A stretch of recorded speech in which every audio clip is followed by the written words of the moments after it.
Megastar Chiranjeevi చిన్న కూతురు శ్రీజ కొణిదెల 2007లో శిరీష్ భరద్వాజ్ అనే వ్యక్తిని పెళ్లి చేసుకున్న సంగతి తెలిసిందే.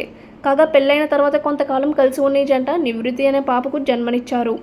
అయితే 2014లో మనస్పర్ధల కారణంగా ఈ జంట చట్టబద్ధంగా విడాకులు తీసుకున్న సంగతి తెలిసిందే. అయితే విడాకుల తర్వాత శ్రీజ ప్రముఖ వ్యాపారవేత్త కళ్యాణ్ దేవ్ అనే వ్యక్తిని రెండో వివాహం చేసుకుంది.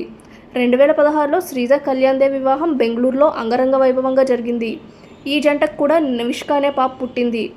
అయితే ఈ జంట కూడా గత ఏడాది విడిపోయారు.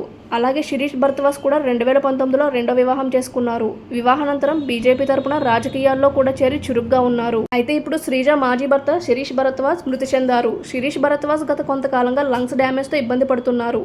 దీని కారణంగా ఆసుపత్రిలో కొంతకాలంగా చికిత్స పొందుతున్న ఆయన తుదిశ్వాస విడిచినట్టు సినీ వర్గాలు చెబుతున్నాయి. అయితే 2007లో శ్రీజ తన ఇంటి వారికి తెలియకుండా శిరీష్ భరద్వాజ్ను ఆర్య సమాజ్లో రహస్యంగా వివాహం చేసుకుంది.